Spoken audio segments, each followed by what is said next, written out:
do you think, generally speaking, that's going to have here for people on Earth? I believe the big push, and we've already seen it start, will be on Earth resources management.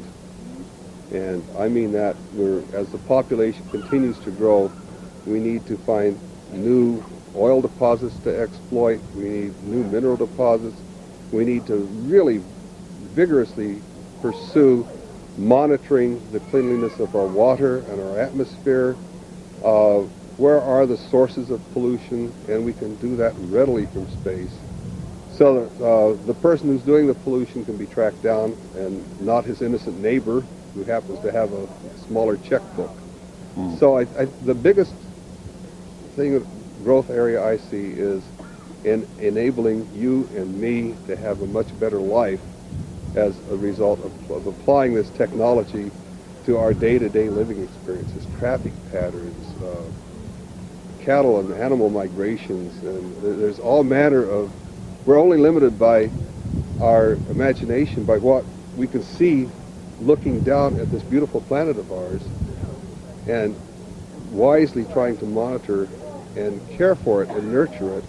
And I think we've got an opportunity to do that now that we've never had before. At the beginning of the year, Peter Gersten, head of Citizens Against UFO Secrecy, challenged the US government in court to come clean about its knowledge of flying triangles. After winning a preliminary judgment in his favour, he later lost the argument when the judge ruled in favour of the government. Although this interview was conducted before the appeal, it nonetheless affords a fascinating insight into the mindset and thinking behind one of ufology's most influential characters. Peter, fantastic interest throughout the UK in the recent trials and tribulations, shall we say, regarding your efforts to challenge various government departments as to the dissemination, if you will, of documented information relating to triangular craft. You're the man on the spot, shall we say. How would you appraise the current situation? I mean, this is quite a unique thing, isn't it, to get the judge to actually side with you? Oh yes, this is the first time Cause has brought Citizens Against UFO Secrecy. In the last 20 years has brought maybe 6 lawsuits. This is the first time the judge has been receptive to my arguments. Receptive to the point of directing a governmental agency to provide a UFO group with additional information. Now, what is it about the triangles that you feel is so significant, or is this just a part of the whole big picture here? Well, you're right on both accounts. Number one, it's part of the big picture, but it also involves an object the size of a football field that can hover, or what's described as, from witnesses, as floating, which is unusual to describe a mechanical craft, that can accelerate rapidly, attain high speeds, that's virtually noiseless, that has orbs around the sides that detach and attach. I think that since this object is being seen in populated areas over the last 20 years, not only in this country, but in England and in Belgium and other countries, I think it's time we found out about it. And what's more significant is that when we inquired of this object from the Department of Defense, they told us they conducted a reasonable search and can find no information on this object. As far as I'm concerned, they're lying to us. It can't be possible because they searched the Defense Advanced Research Projects Agency and they had no information.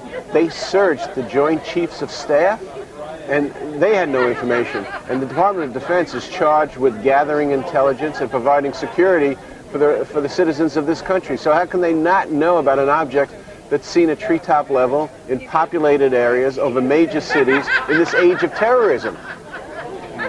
Well, the Department of Defense, for whatever reason, has not come to the courtroom, has not sent any attorneys. They are represented by the U.S. Attorney's Office. And they just toe the party line. They treat this as any other Freedom of Information request. The agency does the search. If they don't find documents, they move to dismiss it on the grounds a reasonable search was done. If they find documents, they either release them or withhold them on national security grounds. And that's what I thought this case would be about. The Department of Defense would find documents and say national security, as they did in the other cases Cause brought, and that would be the end of it. No judge has gone against that ruling. But they didn't. They stated they found no documents. They did a reasonable search. So the U.S. Attorney is just putting forward that position that they didn't have to do an exhaustive search all they had to do is a reasonable search. They did a reasonable search. There are no documents. What we submitted, what Citizens Against UFO Secrecy submitted, were 33 affidavits from people that actually saw the object, were willing to come forward, put it down on paper, and then swear to the contents. So we submitted this to the judge, said, Judge, look, this object exists, Judge. It exists not only over the last 20 years, but it was seen last month. You know, so how could they not have information? How could they have done a reasonable search and not found anything? And the judge was convinced that at least at this level they have to provide us with more information telling us about their search. The obvious question then arises, where are we going with this now? Where does Peter Gersten and Citizens Against UFO Secrecy hope to take this now? What's the next step? We hope to go where no group has gone before. We hope to go into the darkest recesses of these governmental agencies to search for the truth and to end the secrecy. Although Bob and Ryan Wood kindly spoke of their majestic